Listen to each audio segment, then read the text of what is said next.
City हलचल पर अब हम आपको लेकर चल रहे हैं चुनाव का रंग, और ये रंग हमारा अंतिम एपिसोड है, क्योंकि इसके बाद हम डेवलपमेंट की बात करेंगे, विकास की बात करेंगे, और चुनावी गहमा गहमी के बीच बीजेपी के इंतज़ाम कुछ अलग होते हैं। और बीजेपी के जब इंतज़ाम अलग होते हैं तो हम विपक्ष की पार्टियों के इंतज़ाम भी देखते हैं। उस बारे में बाद में चर्चा करेंगे, लेकिन पहले हम आपको बता रहे हैं कि किस तरीके से नीलकंठ जो कैंपस है, उस नीलकंठ के कैंपस में मंदिर के ठीक पास इंतज़ाम किया गया था। वो अलग बात है कि सुबह के टाइम प्रत्याशी अरुण गोविल वहीं पर रुके थे। हाँ, अरुण गोविल अलग थे और बाकी की टीम मेरठ की अलग थी। हम उस टीम में पहुंच गए और उस टीम में जो जो चेहरे हैं वो मैं आपको बता रहा हूं। उन चेहरों में मैं सबसे पहले हर्ष गोयल से मिला और उनके बाद वो महिला कार्यकर्ताएं थीं जिन्होंने महिलाओं की शक्ति का प्रदर्शन करते हुए बीजेपी को बता दिया महिलाओं की वोट उनके लिए हमेशा से अच्छा शगुन लेकर आती हैं। और फिर इस पूरी टीम में हमें दिखे राजेंद्र अग्रवाल, सांसद, अभी तक तो सांसद है, और फिर सांसद के साथ एमएलसी धर्मेंद्र भारद्वाज और दीवान ग्रुप के प्रबंधक राजेश दीवान, सरोजनी अग्रवाल पूर्व एमएलसी, और फिर अगर बात करें तो विनीत शारदा भी थे, और इस चुनाव की जिम्मेदारी लेने वाले महानगर अध्यक्ष सुरेश जैन ऋतुराज और प्रबंधन संभालने वाले कमल दत्त शर्मा, और ठीक बीच में बैठे हुए थे इस जीत के सूत्रधार, और वो थे अमित अग्रवाल कैंट विधायक, और उनके बराबर में ऊर्जा मंत्री सोमेंद्र तोमर। ये सब लोग बैठे थे। तो हमने भी इस मौके को हाथों हाथ लपक लिया, सबसे बात की और पूछा कि ये जीत का श्रेय किसको देंगे, कितनी मेहनत करी, और अरुण गोविल क्या मेरठ की जनता के लिए हमेशा उपलब्ध रहेंगे। विश्लेषण, निष्पक्ष चुनावी विश्लेषण हमने किया था, और निष्पक्ष चुनावी विश्लेषण में हमने कोशिश करी थी आपको उस रूपरेखा के बारे में बताने की जो इन बीजेपी के कार्यकर्ताओं ने, मैं सबको कार्यकर्ता कहूँगा, इसमें विधायक भी हैं, इसमें प्रबंधक भी हैं, इसमें चुनाव लड़ाने वाले मीडिया मैनेज करने वाले भी हैं, इसमें स्कूल के प्रबंधक भी हैं, लेकिन ये सब आज कार्यकर्ता के रोल में है। और जब कार्यकर्ता के रोल एक दूसरे को धन्यवाद दे रहे हैं और काले रसगुल्ले से मुंह मीठा करा रहे हैं, तो इस बार सबसे पहले बात करूंगा हर्ष गोयल से। हर्ष गोयल और राजेंद्र भाई साहब यानी कि राजेंद्र अग्रवाल, इन दोनों ने अब निज़ाम सौंपनी है अरुण गोविल और उनकी टीम को। हर्ष भाई, पिछले साल भी रसगुल्ला खाया था, लड्डू खाया था, इस बार भी रसगुल्ला, लड्डू आ गया। देखिए, लड्डू आ गया। कितनी बड़ी जीत? नहीं, बढ़िया जीत है। पार्टी के कार्यकर्ताओं की मेहनत है और हमारे नेतृत्व को उसकी जीत का श्रेय जाता है। उन्होंने सब पार्टी के सभी कार्यकर्ताओं ने मेहनत से चुनाव लड़वाया और हमने जीत हमेशा की तरह जीत हासिल करी।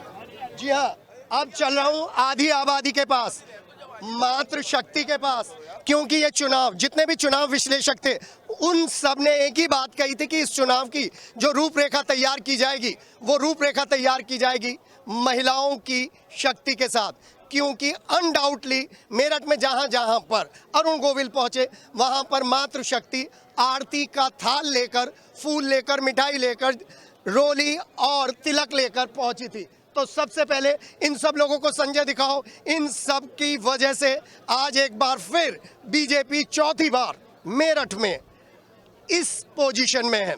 जी भाई साहब, मैं धन्यवाद करूंगी कि मीडिया बहुत सारी यहाँ आई है, लेकिन आप पहले जिन्होंने महिलाओं से इंटरव्यू लेने की सोची, और हम 50% हैं, और भारतीय जनता पार्टी की जो कार्यकर्ता हैं वो भी लगभग 50% हैं, जिन्होंने बहुत अच्छे से, बहुत मेहनत से कार्य किया। कितनी बड़ी जीत है ये महिलाओं के लिए? तो देखिए 100% महिलाओं ने तो अपना कार्य किया है और जीत भी हमारे हिसाब से काफ़ी अच्छी है। जी हाँ, और इन सब लोगों के साथ मैं जनरली महिलाओं में बड़े नेताओं से बात नहीं करता, लेकिन आज सरोजनी अग्रवाल जी का दिन है और इनसे बात करनी बनती है। जी, अरे आज हम लोग बहुत खुश हैं कि हम चौथी बार सांसद बना रहे हैं मेरठ से, और आदरणीय प्रधानमंत्री जी को तीसरी बार प्रधानमंत्री बना रहे हैं। हमारी खुशी की कोई सीमा नहीं है, और इसका धन्यवाद जाता है हमारे देवतुल्य कार्यकर्ताओं को, हमारी जनता जनार्दन को, मेरठ की जनता जनार्दन को, पूरे देश की जनता जनार्दन को और आदरणीय मोदी जी के द्वारा किए हुए कामों को। जो इतना 3-3 घंटे इंतजार करना अगर किसी के हिस्से में आया है तो वो आप हैं। 3 से 6 घंटे तक का इंतजार किया था आपके यहाँ पर, वो इंतजार सफल हुआ। देखिए, इंतज़ार का फल तो हमेशा मीठा होता है, लेकिन चौथी बार मेरठ हापुड़ लोकसभा से भारतीय जनता पार्टी के प्रत्याशी का जीतना ये खुद में दर्शाता है कि मेरठ के कार्यकर्ता जो हैं उन्होंने कितना काम किया, कितनी मेहनत करी। और तीसरी बार प्रधानमंत्री मोदी जी को जो है प्रधानमंत्री बनाकर और मेरठ के सांसद का सहयोग देते हुए लेकर बहुत हर्ष की बात है। अब वही जो राष्ट्रभक्ति की धारा में बहते हुए सबका साथ सबका विकास के साथ देश आगे बढ़ेगा मोदी जी के नेतृत्व में। और मेरठ से अरुण गोविल जी जो है अपना जो भी उन्होंने कमिटमेंट किया है, जो भी कार्यकर्ताओं के साथ रहे, सबके साथ चले और जो बड़े ही प्रशंसित और सब जो बहुत ही ज़्यादा प्रसिद्ध व्यक्तित्व के रहे हैं वो मोदी जी के तीसरे कार्यकाल में वो अपना जो है योगदान देंगे और मेरठ को और मेरठ के अंदर विकास को और प्रगति को आगे प्रदान करेंगे। ये बहुत ही खुशी और हर्ष का विषय है मेरठ के भारतीय जनता पार्टी कार्यकर्ताओं के लिए और राष्ट्र के लिए कि राष्ट्र में जो है मेरठ जो है हमें सहयोग देता रहा है और चौथी बार लोकसभा सीट जिताते हुए हमने अपने प्रत्याशी मोदी जी की सरकार में भेजा है। जय हिंद, जय भारत। जी हाँ, जय हिंद, जय भारत। और इन सब लोगों में किठौर की बात जरूर करूँगा। जी, मैं अपनी ओर से और भारतीय जनता पार्टी के देवतुल्य कार्यकर्ताओं की ओर से सभी सम्मानित नेताओं का, सभी पार्टी के कार्यकर्ताओं का, जनता जनार्दन का और वोटर का धन्यवाद करता हूं और अरुण गोविल जी को बधाई देता हूं कि जो ऐसी कड़ी गर्मी होते हुए, तपती दोपहरी होते हुए वोटर ने उनको जो है यहाँ वोट दिया और उनको जिता करके चौथी बार यहाँ जीत दर्ज करने का काम किया। जी भाई साहब। मेरठ की देवतुल कार्यकर्ताओं और जनता का बहुत बहुत धन्यवाद, शुभकामनाएं जीत के लिए। और खासकर नारी शक्ति का इसमें बहुत बड़ा अहम योगदान है।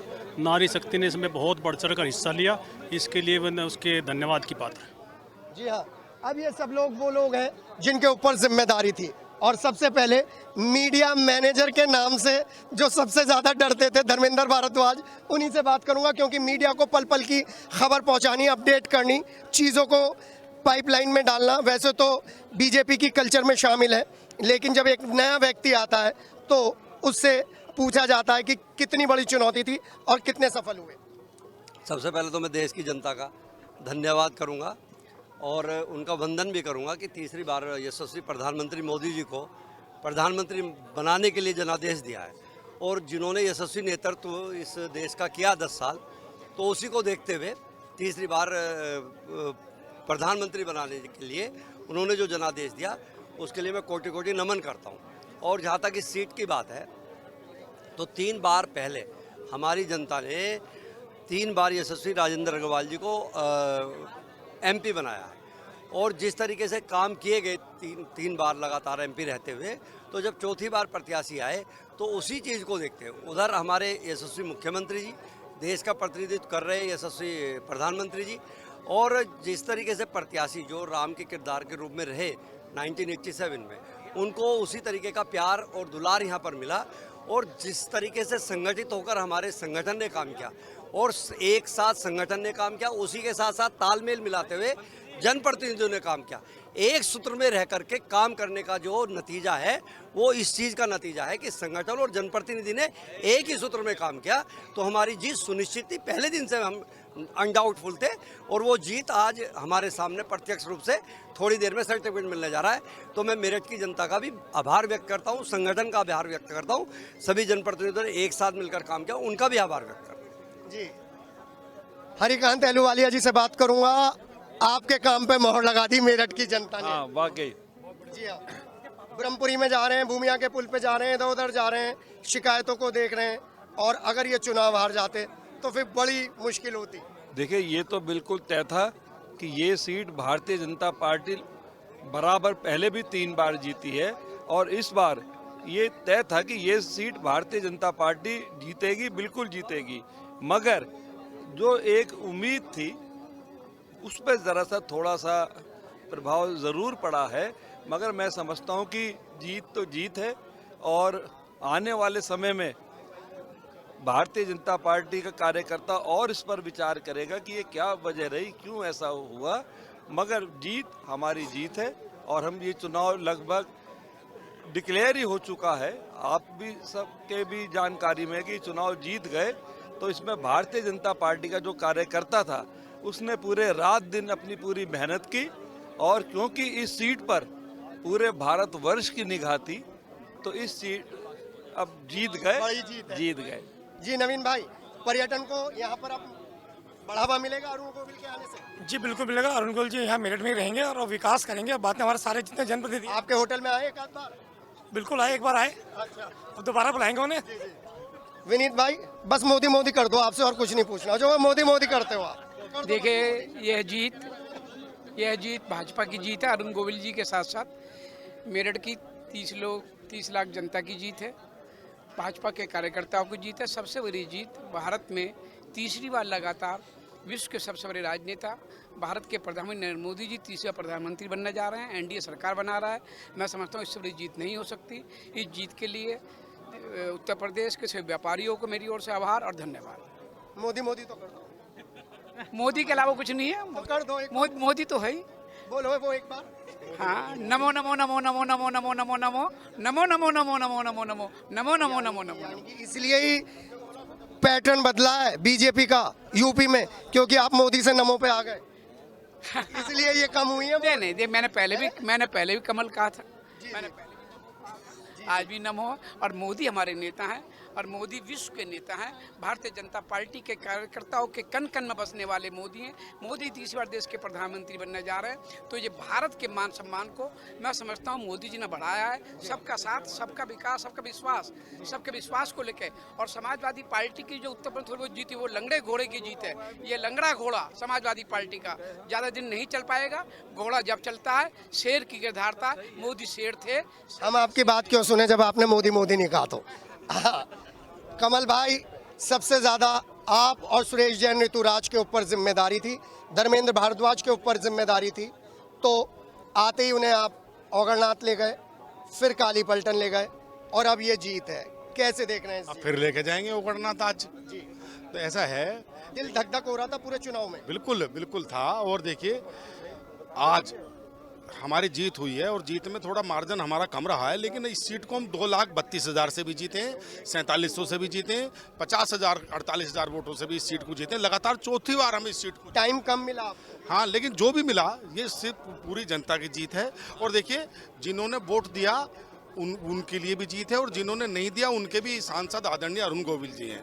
तो अब हमें पूरे इस मेरठ के महानगर के, जो मेरठ लोकसभा के जितने भी लोग हैं, सबको साथ लेकर चलना है, और हमें देखना है कि हम ज़्यादा से ज़्यादा लोगों का जनमत अगले चुनाव तक कैसे जोड़ सकें। अगर कोई कमी रहेगी उसको भी पूरा करेंगे, और हम मोदी जी के नेतृत्व में अपने भारतीय जनता पार्टी को आदरणीय योगी जी के नेतृत्व में आगे बढ़ाएंगे। जी हाँ, और अब हमारे साथ सुरेश जैन ऋतुराज हैं। पहले उनसे बात करेंगे, क्योंकि उन्होंने हमारे इंटरव्यू में कहा था निसंदेह जीतने जा रहे हैं। मैंने बहुत घेरने की कोशिश करी सवालों में, लेकिन उनका हर तरफ से एक ही वर्जन था, जीतने जा रहे हैं, और जीत गए। देखिए, ये तो मैंने पहले ही कहा था कि जीत तो निश्चित है, लेकिन हम चाहते थे और ज़्यादा वोटों से। आपने कहा था 1 लाख से जीतेंगे, और आप 8600 पे रुक गए। हाँ, लेकिन कहीं ना कहीं जो विपक्षी पार्टी है उन्होंने एक भ्रम फैलाया, उसमें कहीं ना कहीं नुकसान भी होता है। जैसे उन्होंने भ्रम फैलाया हाथ में संविधान की किताब को लेकर कि साहब इसको ये बदलना चाहते हैं, आरक्षण को समाप्त करना चाहते हैं, है ना। लेकिन आपको पता है हमारी मेजोरिटी तो पहले भी थी, हमने धारा 370 हटाई। 370 हटाई तो राज्यसभा से भी पास हुआ, लोकसभा से भी पास हुआ। लेकिन इस बार उन्होंने ये भ्रम फैलाया कि हम आरक्षण समाप्त करना चाहते हैं, जबकि ऐसी कोई बात नहीं। उन्होंने एक बात और कही कि हम पिछड़ों को आपकी कहीं ना कहीं नुकसान पहुंचाना चाहते हैं। अब एक बात बताइए, अब तो चुनाव का रिजल्ट आ गया है, कभी दिल में धुक थी कि शायद हार जाए? धुक तो हो रही होगी? नहीं, देखो ऐसा, ये तो हमें निश्चित था। मैंने आपसे उस दिन भी कहा था कि मेरा जो अनुमान था 80 और 1 के बीच में, लेकिन ये शायद मैं समझता हूँ, क्योंकि कई जगह हमको लगता है कि आसपास के पांचों विधानसभाओं में पीछे रहे, केवल कैंट आपको उठा के ले गया। देखो ये तो पहले भी ऐसे होता रहा कि हम पिछली बार भी जीते थे तो 4 विधानसभा हारे थे, कैंट से हम जीत कर आए थे। तो ये तो हमारा कैंट तो बड़ा भाई है, तो ये तो पहले से भी होता आया है। लेकिन हमें उम्मीद ये थी कि हम और ज़्यादा वोटों से जीतेंगे। लेकिन मुझे प्रसन्नता इस बात की है कि मैं महानगर अध्यक्ष होने के नाते हमारे जनप्रतिनिधि, हमारे देवतुल्य कार्यकर्ता हमारे लिए अग्नि परीक्षा थी, क्योंकि पहले हम 3 बार जीत चुके, इस बार हमें जीतना है।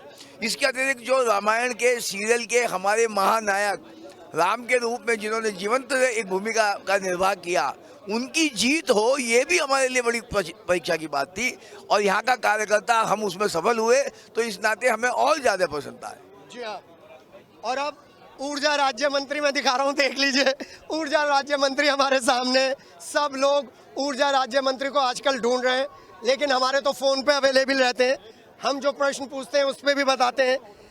बहुत बड़ी जीत है और सरकार की नीतियों की जीत है, प्रदेश सरकार की नीतियों की जीत है। देखिए, मैं सबसे पहले मेरठ के सभी देवतुल्य अपने कार्यकर्ताओं का, मेरठ के सम्मानित नागरिकों का और अपने मीडिया बंधुओं का भी धन्यवाद करना चाहूँगा कि भारतीय जनता पार्टी को आशीर्वाद मिला है और हम लोग और अच्छे से मेरठ की सेवा कर सके, मेरठ के विकास में अपना योगदान दे, ये प्रयास हम सब लोगों का रहेगा। जी हाँ, आजकल लोड ज़्यादा है इसलिए कम बोल रहे हैं ऊर्जा राज्य मंत्री, हर तरफ लोड है। लेकिन अब संजय मुझे बताएंगे, क्या मैं राजेंद्र अग्रवाल जी से पहले बात करूं या बात करूं अमित अग्रवाल जी से? संजय मेरे साथ कैमरा संभाले रखते हैं। आज का दिन जितना अमित अग्रवाल के लिए महत्वपूर्ण है उतना राजेंद्र अग्रवाल जी के लिए भी महत्वपूर्ण है। संजय बताओ किससे पहले बात करूं? बोलो, जल्दी से बोलो, जल्दी से बोलो। राजेंद्र भाई साहब से।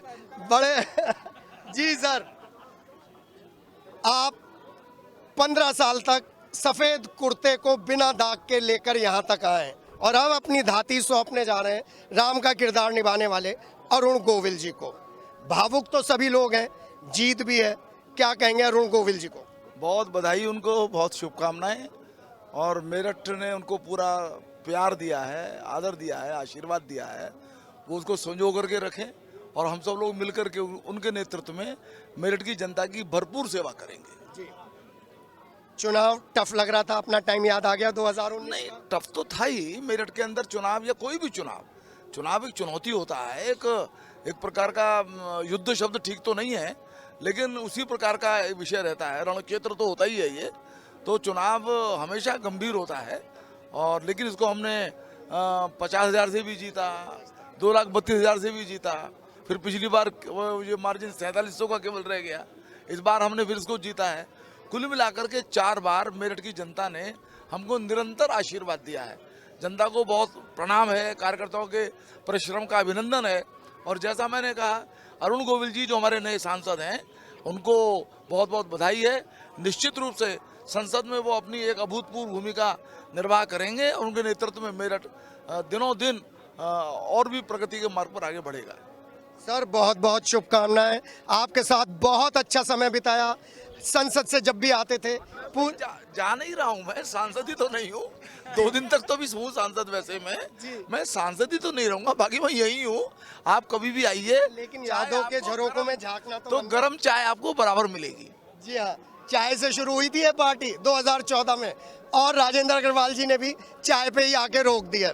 और एक बार मैं सभी लोगों से कहूँगा, मेरठ कैंट के लिए सब लोग एक बार ताली बजा दें, क्योंकि ये मेरठ कैंट है जिसने आज ताली बजाने के लिए मजबूर करा है। सब अपने मन की गांठ खोलकर ताली बजा रहे हैं, तो बड़ा अच्छा लग रहा है। क्योंकि जब ये तालियां कोरोना पीरियड में बजी थी तो विपक्ष के हौसले डाउन हुए थे, और अब जब ये तालियां बजी हैं तो पता चल गया कि इस बीजेपी की यूनिट में कितनी एकता है। सर जी, आज के हीरो आप। जी भाई, एक बार पहले शुरुआत, सबसे ज़्यादा आपकी मैंने विवेचनाएं की हैं, आलोचना की हैं, लेकिन आपने जिस जिंदा दिली के साथ हमें जवाब दिया था, जो फर्मनेस थी कि आप देखिएगा कि एक बार फिर पार लगा के ले जाएगा कैंट, तो वो ले गया। किस तरीके से आपने ये पहले ही अनाउंसमेंट कर लिया था, सोच लिया था? मेरे चुनाव में कैंट में 1,62,000 वोट मिला था जी पार्टी को, और आज भी 1,61,000 समथिंग, यानी कि लगभग 1,62 मिला है। तो कैंट अपनी जगह खड़ा है। बसपा का वोट ट्रांसफर हुआ सपा को, प्लस हो गया, इसीलिए मार्जिन हमारा कम रह गया।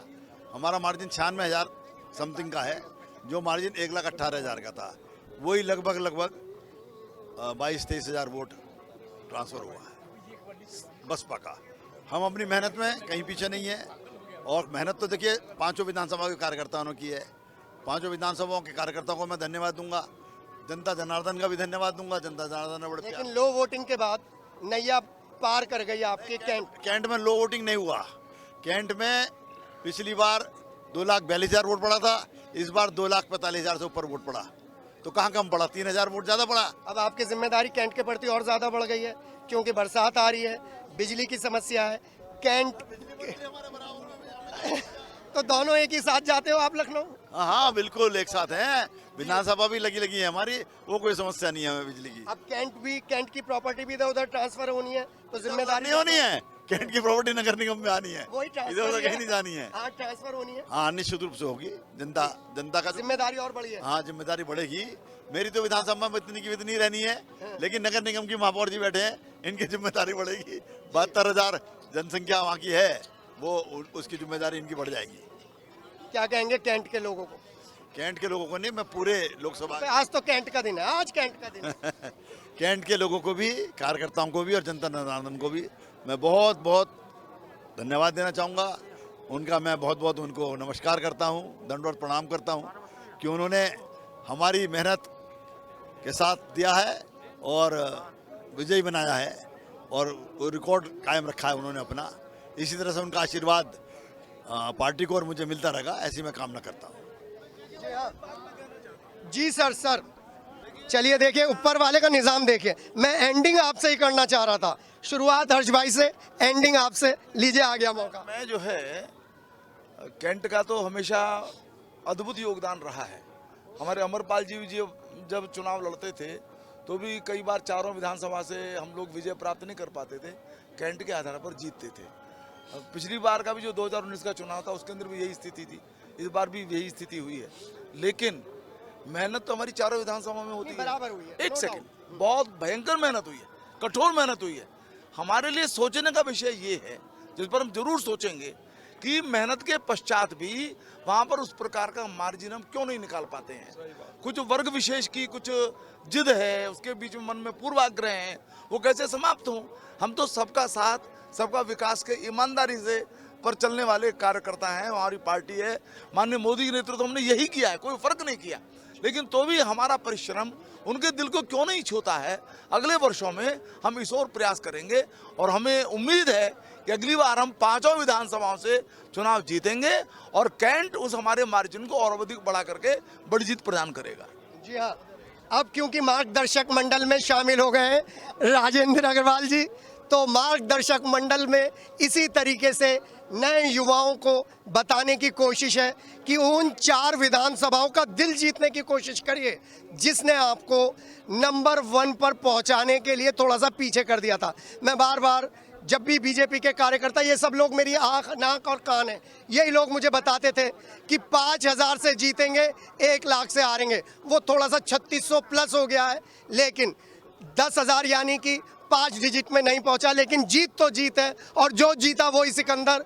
और अब अरुण गोविल जी के कंधे पर सबसे बड़ी रेस्पॉन्सिबिलिटी ये है, जो उन्होंने मीडिया से वादा किया था कि हमें मालूम तो कुछ नहीं है मेरठ की समस्याओं के बारे में, लेकिन जब मुझे जिम्मेदारी मिलेगी तो मैं उसको एक अच्छे लर्नर की तरह बहुत जल्दी सीखूंगा, और मेरठ में ही अपना प्रवास मैक्सिमम करूंगा।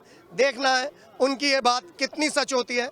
बात कराएंगे और लोगों से, और जानने की कोशिश करेंगे कि पूरे यूपी में बीजेपी को सोचने के लिए मजबूर करने वाली वोटिंग परसेंटेज क्यों मेरठ में बीजेपी के हर कार्यकर्ता का कॉलर ऊंचा कर गई, होश बढ़ा गई, और सीना 56 इंच का कर गई। अपने सहयोगी संजय के साथ के सिटी हलचल।